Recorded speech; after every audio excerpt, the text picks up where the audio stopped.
by Srila Prabhupada. God has given independence to everyone. Therefore, if a person desires to have material enjoyment and wants very sincerely to have such facilities from the material demigods, the Supreme Lord, as super soul in everyone's heart, understands and gives facilities to such persons. As the Supreme Father of all living entities, he does not interfere with their independence, but gives all facilities so that they can fulfill their material desires. Some may ask why the all-powerful God gives facilities to the living entities for enjoying this material world and so lets them fall into the trap. And so lets them fall into the trap of the illusory energy. The answer is that if the Supreme Lord as Super Soul does not give such facilities, then there is no meaning to independence. Therefore, he gives everyone full independence, whatever one likes. But his ultimate instruction we find in the Bhagavad-Gita. Man should give up all other engagements and fully surrender unto him. That will make man happy. Both the living entity and the demigods are subordinate to the will of the Supreme Personality of Godhead. Therefore, the living entity cannot worship the demigod by his own desire, nor can the demigod bestow any benediction without the supreme will. As it is said, not a blade of grass moves without the will of the Supreme Personality of Godhead. Generally, persons who are distressed in the material world go to the demigods, as they are advised in the Vedic literature. A person wanting some particular thing may worship such and such a demigod. For example, a diseased person is recommended to worship the sun god. A person wanting education may worship the goddess of learning, Saraswati. And a person wanting a beautiful wife may worship the goddess Uma, the wife of Lord Shiva. In this way, there are recommendations in the Shastras, Vedic scriptures, for different modes of worship of different demigods. And because a particular living entity wants to enjoy a particular material facility, the Lord inspires him with a strong desire to achieve that benediction from that particular demigod, and so he successfully receives the benediction. The particular mode of the devotional attitude of the living entity toward a particular type of demigod is also arranged by the Supreme Lord. The demigods cannot infuse the living entities with such an affinity, but because he is the Supreme Lord or the Super Soul who is present in the heart of all living entities, Krishna gives impetus to man to worship certain demigods. The demigods are actually different parts of the universal body of the Supreme Lord. Therefore, they have no independence. In the Vedic literature, Taittiriya Upanishad, first Anuvaka, it is stated, the Supreme Personality of Godhead as Super Soul is also present within the heart of the demigod. Therefore, he arranges through the demigod to fulfill the desire of the living entity. But both the demigod and the living entity are dependent on the supreme will. They are not independent. Thus ends the Bhaktivedanta purport.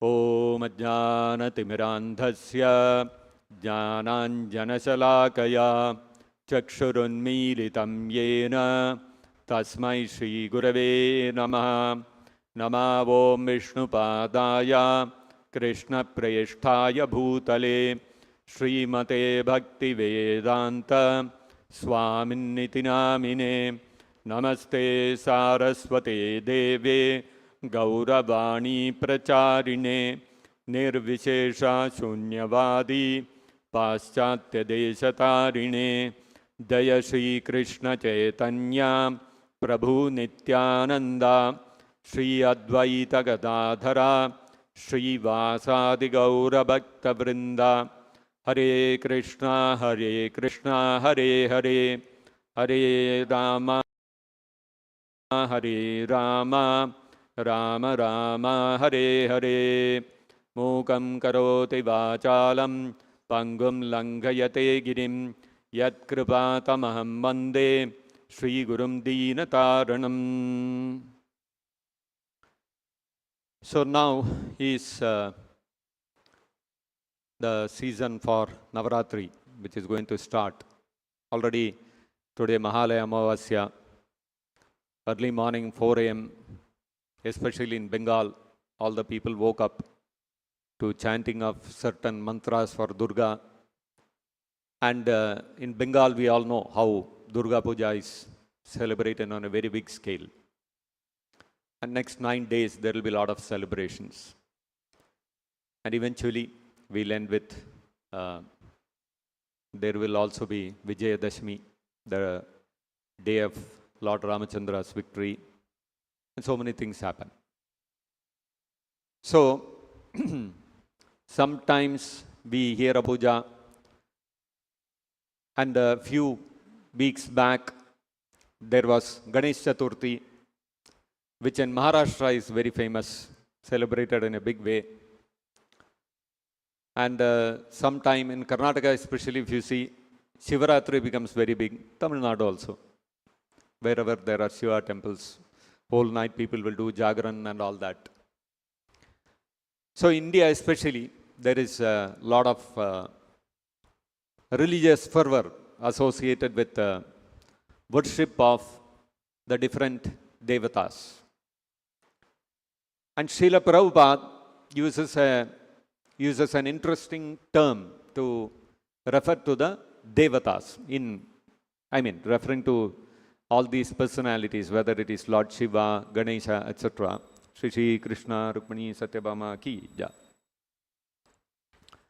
Referring to them as devatas is a very commonly understood thing. In the previous verse, Krishna also said, Kamaistaistair hritajnanaha prapadyante anya devataha. So the word devata is very common. So Prabhupada, when he translated the word devata in English, he used the word demigod. What is the meaning of the demigod, of the word demigod? The English dictionary states that demigod means somebody who is more powerful than a human being, but not as powerful as God. Or an alternative definition is somebody who approaches almost to the divinity of God. Either way you look at it. So actually, the word demigod in English very aptly describes the word devata, which is used in the Indian context. But some months back, somebody in social media made a post. He picked out all the places where in Prabhupada's Bhagavad-Gita he uses the word demigod. Oh, look at this. ISKCON is referring to our gods as demigods. This is against Sanatana Dharma. Why? Because today's understanding, people's thinking is Sanatana Dharma means multiple gods. All are gods. Whomever you want, you can worship. It's all the same. Isn't it? That's the conception that is very commonly, which is prevalent in the society today. It's a common popular belief. But here, if you see in the Bhagavad Gita, Krishna is saying something strange. In the previous verse, Krishna said, those whose minds are distorted by material desires, kamaistaisir hritajnanaha. Their jnana, their knowledge, their intelligence is taken away, has been snatched away by kama, by material desires. Prapadyante anya devataha. They surrender to other devatas than me. What a statement by Krishna. And today's verse, Krishna is going even further. Yo yo yam yam tanum bhakta shraddhayarthitum ichchati. As soon as one desires to worship the demigods, somebody wishes to worship Lord Shiva, because like Prabhupada is mentioning in the purport. Girls normally worship Lord Shiva to get a good husband. Or boys worship Uma Devi to get a beautiful wife. Or somebody may worship Surya to get good health, etc., etc., etc. You want wealth, you worship Lakshmi, and so many things are there. So, whenever anybody wants to worship some devata to get some benediction, Krishna is saying, I make his faith steady. Tasya tasya achalam shraddham vidadamyam. Krishna says, I give the faith to that person to worship this devata. So, and what this means is that that devata cannot inspire his own devotees to have faith in him. Lord Shiva cannot inspire his devotees to have faith in him. Lord Ganesha cannot inspire the whole of Maharashtra to become his devotees. Durga Devi cannot inspire the whole of Bengal to become her devotees. Not possible.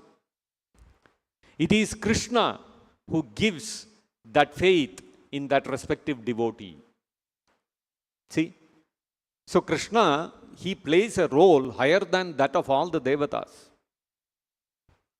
So, when somebody points out that in ISKCON we are referring to all gods as demigods, this is outrageous. This is against the Hindu conception, and this is all Christian concepts that there is only one God, etc. Actually, if you go back a little, there are 5 acharyas, who are, or 5 sampradayas, which are very prominent in India. One is the Sri Sampradaya, Ramanuja's followers, very prominent in Tamil Nadu and Andhra, Telangana, this side. Then there is followers of Madhvacharya. They belong to the Brahma Sampradaya. They are predominantly found in Karnataka. Udupi is their seat. Of course, all the devotees are there everywhere, but I am saying prominently. Then there is Kumara Sampradaya, and there is Rudra Sampradaya. Rudra Sampradaya is stemming from Lord Shiva. Kumara Sampradaya is stemming from the 4 Kumara sons of Brahma. Sri Sampradaya is stemming from Lakshmi Devi, and Brahma Sampradaya is stemming from Brahma. So, Ramanujacharya, Madhvacharya, Vallabhacharya, Sridhara Swami, Nimbarkacharya, these are all acharyas who are prominent in these 4 sampradayas. Then, of course, there is Shankaracharya, Adi Shankaracharya, who has founded his own sampradaya. Now, if you look at the commentaries on the Bhagavad Gita by any of these acharyas, you take Nimbarka Swami, you take Sridhar Swami, you take Ramanujacharya, you take Madhvacharya, you take Vallabhacharya. Vallabhacharya especially has a lot of followers in Gujarat and North India. And then Adi Shankara. You take any of their commentaries, although Adi Shankaracharya is a Mayavadi commentator, and all the Vaishnava Sampradayas are at loggerheads with the philosophy propounded by Shankaracharya. Still, even Adi Shankaracharya also, when he comments, when all these acharyas comment on these particular verses of the Bhagavad Gita, verses 720, 721, and these verses, when they comment upon, all of them say one thing very clearly, that Krishna has a position higher than that of every other devata. So all these acharyas are not modern day acharyas. They are all minimum 400, 500 year old acharyas. Minimum 500 years ago, Vallabhacharya was there. Ramanujacharya was even older, 800 years. Madhvacharya was maybe a little 600, 700 years. If you look at Sridhar Swami, almost 1,000 years, 1,200 years. All these acharyas from thousands of years have been saying the same thing. What is that? Krishna is not on the same level as the rest of the devatas. Krishna is on a different pedestal. and Srila Prabhupada also, being a proper follower of the Indian philosophy and sticking to the original philosophy of the Sanatana Dharma, has pointed out the same thing. He has put, whenever he refers to, Prabhupada refers to Krishna, he says Supreme Personality of Godhead, because he is the Param Satya, Param Purushottama Bhagavan, which Krishna himself declares in the Bhagavad-Gita. Everybody else is a Devata on a lower platform. This is very clearly declared by Krishna in the Bhagavad-Gita, and anybody who reads the Bhagavad-Gita has to follow this. You cannot twist out any other meaning from these verses, because Krishna is very clear here. Whatever faith a devotee has in a particular Devata, Achala Shraddha, unshakable faith. You go and present the entire philosophy of the Bhagavad Gita also, he'll say, no, for me, Shiva is the worshipable God. So his faith cannot be shaken. Achala Shraddha, that unshakable faith is given not by Shiva, not by Ganesha, not by Durga, by none of the Devatas. It is given by Krishna. So the question comes, why should Krishna do this? Why should Krishna give faith in somebody else? Krishna should give faith in himself. No, why is he giving faith in others? That's because Krishna respects every jiva's free will. All of us have free will. We have a free will, and we use that free will to desire not to surrender to Krishna, but we want to enjoy material life. We want to enjoy fame. We want to enjoy money. We want to enjoy opposite sex. We want to enjoy, like this, multiple things in the material world. We want to enjoy eating, sleeping, mating, defending. So this is where our interest lies. And if you come to Krishna, what will happen? The nature of coming to Krishna, coming in touch with Krishna, becoming a devotee of Krishna is what? You will lose all interest in this. You will forget all these things. You will no longer be interested in these things. That's the nature of devotion to Krishna.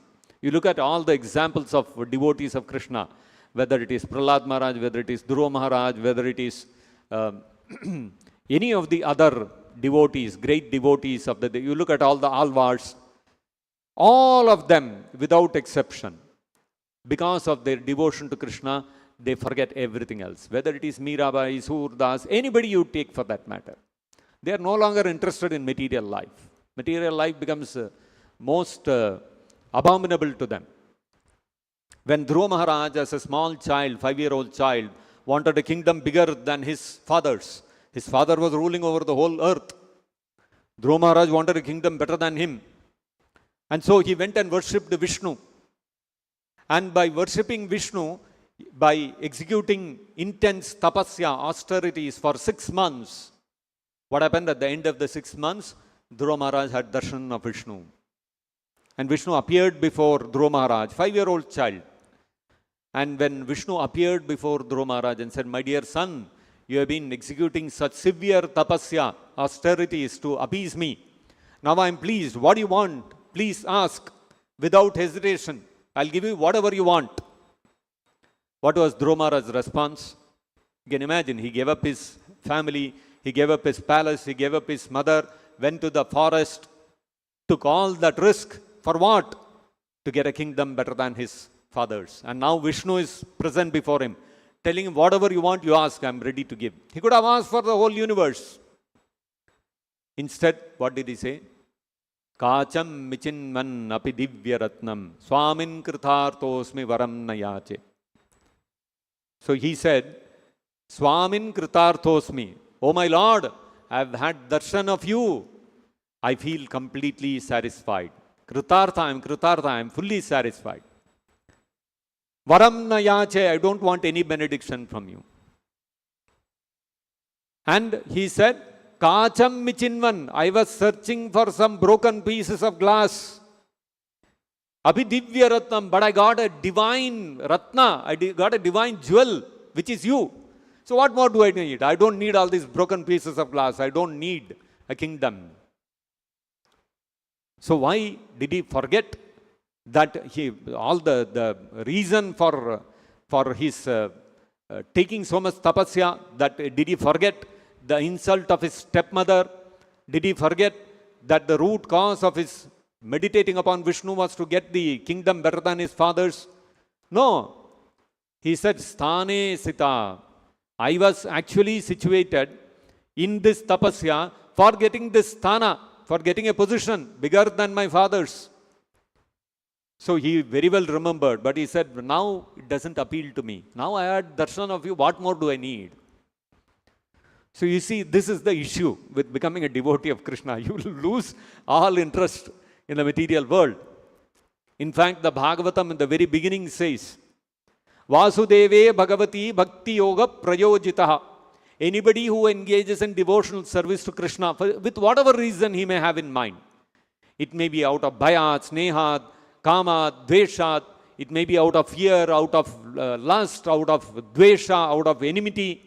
In whatever mood you render devotional service to Krishna, what is the result?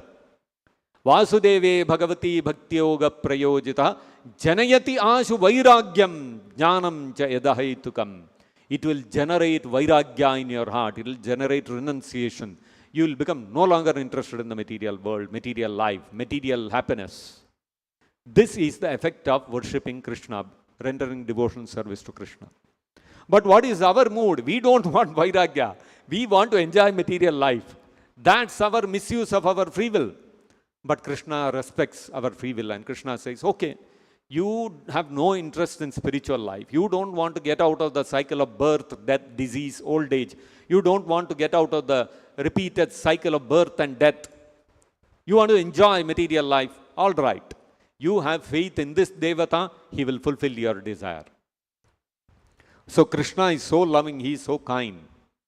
Although we have forgotten Krishna, we don't want to surrender Krishna.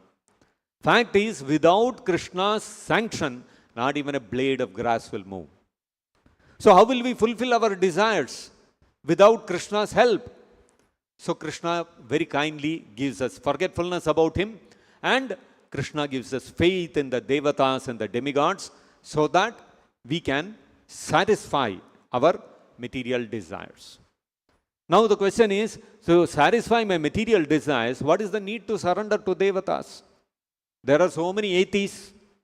Sometimes atheists even become chief ministers. They may even become prime ministers and presidents. So are they not enjoying life? Are they not enjoying material happiness, material facilities?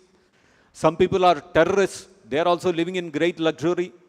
So they are not devotees of the devatas, demigods. They are actually against all these devatas. So they are also enjoying. So why should we surrender to the devatas?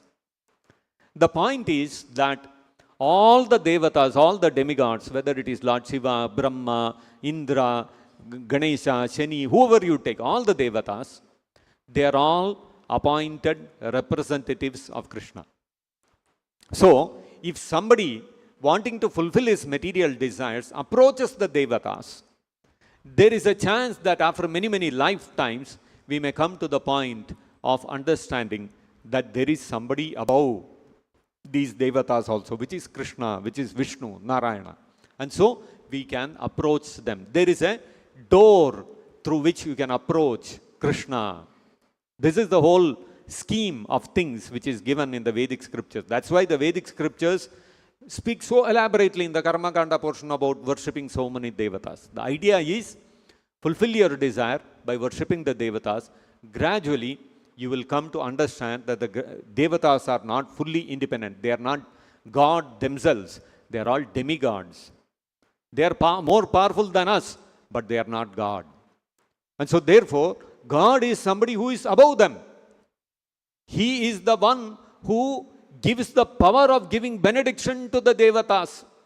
By Krishna's blessing, all the devatas have the power to give blessings to all their devotees. So why should I worship the devatas? Why not worship Krishna directly? One person can come to this conclusion. So this is the whole scheme of things, and that is why Vyasadeva has elaborately described about demigod worship in the Vedic scriptures. But not understanding this purpose, what happens? The people think that they come to the wrong conclusion that these devatas themselves are God, which is what Krishna is refuting here. Although Krishna himself has given in the Vedic scriptures the opportunity for the people to worship the devatas, Krishna has also given the Bhagavad Gita, where he declares that all the devatas are subordinate to him, and all the devatas, all the demigods, they are dependent upon Krishna. So therefore, if we simply read the Bhagavad Gita, then we can understand who is the supreme absolute truth, who is the Param Satya, who is the Parama Purushottama Bhagavan, which is Krishna, and there is nobody else. Krishna says in the Bhagavad Gita, Matta Parataram Nanyat Kinchidasti Dhananjaya. Krishna said, there is no truth superior to me. That means Krishna is the supreme. There is nobody above him, there is nobody his equal. So that's the position of Krishna. Everybody else is subordinate to Krishna. All the devatas are subordinate to Krishna. So therefore, an intelligent person, instead of surrendering to all the devatas, like Durga, Shiva, Ganesha, etc., he will directly surrender unto Krishna. And by surrendering unto Krishna, what happens? We can become free from the cycle of repeated birth, death, disease and old age. This benediction of liberation, mukti or moksha, from repeated birth and death cycle within this material world can be given only by Krishna, not by any other devata. All the demigods, whether it is Shiva, Brahma, Narada, Indra, Agni, any of them, they can give you benedictions, blessings to enjoy material life. They cannot award you moksha. If you want the highest benediction, which is getting out of the cycle of birth and death, attaining an eternal life, free of miseries, full of bliss in the spiritual world, an eternal life, no more birth and death, no more old age, no more disease. Such a life if you want in Vaikuntha, the spiritual world, as one of the eternal associates of Krishna, of Narayana, then the only way is you have to worship Krishna, Narayana, Vishnu. No other devata can give you this benediction. So therefore, Krishna is the supreme personality of Godhead, and intelligent person means he will use his intelligence in surrendering unto Krishna, worshipping Krishna. Otherwise, even though one may be very intelligent, if one surrenders to other devatas, then kama is taistair hritajnanaha. Their minds are distorted by material desires, and so therefore such unintelligent people, unintelligent in the sense of spiritually unintelligent people, will surrender unto other demigods than Krishna. So we should become more intelligent and surrender unto Krishna. That's the message of Bhagavad Gita. Srimad-Bhagavad-Gita ki jai, Vishwaguru Srila Prabhupada ki jai, Nitai Gaur Premanande Hari Hari Bol.